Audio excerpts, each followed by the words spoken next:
So this is your neighborhood. It's my neighborhood. Let's start in the beginning. Well, as you all know, it's called Walnut Park. This neighborhood was full of destruction, full of guys that was devious. So I escaped it, not really escaping it because, I've been shot 13 times.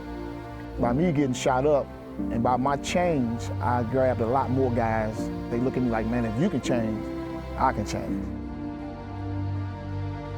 Darren Seals, I met him less than 2 years ago through some political folks that I work with in state government. And the gentleman I was told was a guy who had considered himself and was a huge part of the problem, right? Crime, violence, decay in the Walnut Park area. But he had, through his own life circumstances, decided to make some changes and wanted to be a part of the solution.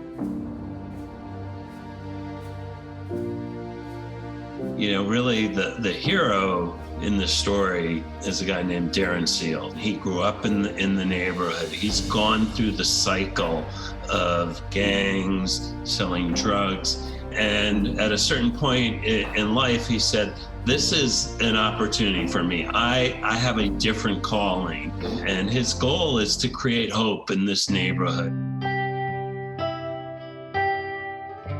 I want to have a safe haven. I want to have a place where they can come in, get on the computer. I'm gonna put a boxing ring in there. Movie theater, weights, lab, game room. We have food drop off on Tuesdays, and we do food on Fridays. Like if this was Friday, it'd be cars from right here at this alley all the way down the street. Want some turkey? Want some turkeys, big dog? I like the stuff that Darren is teaching us to build up on ourselves. And I just like to help others. My mom asked did I want to do it, and I said yes because I feel like it'll make me better and be a better man, that I won't have to stay in the house all day. One thing that I can say is that we are determined to be here.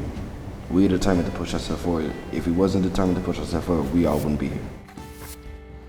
A strong St. Louis and a strong St. Louis throughout and in every community has to be the ultimate goal. And so our ability to help in a small way and to help the work that Darren's doing and kicking that off and trying to bring both awareness and others to the table. All of those things are part of what I think the Blues are about and why we're engaged in this project. I got you, man. We stand up. Rodney, how are the Blues involved? I can make the case that but for the Blues, I wouldn't be sitting here. When you look at this building, when I came over here a year and a half ago, condemned by the city, rightly so. The back portion, the back outer wall, completely gone. The elements were coming in, the basement filled with water and debris. Conceptually, I said to Darren, I think it's so important to put this building back together, but not just put it back together, make it better, and then use it as a place to say to people over here who see nothing but mostly decay and tearing down, there can be rehabilitation. I think it's important that we start looking at our communities to find out what we can do to help from the most basic level.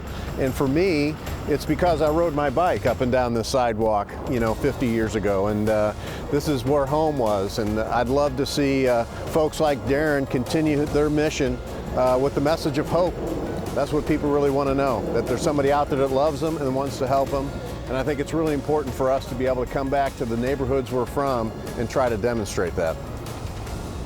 We have to save our community by saving historical places like this church that's in the community and making that a center of resources and excellence to help the community. And I think we're the change that everybody is looking for. And it just takes people working together. When you find yourself in the midst going down that elevator to hell, first class ticket, I had to change. And so my life was a calling, but my heart, my soul was like, I gotta do it. I heard the voice.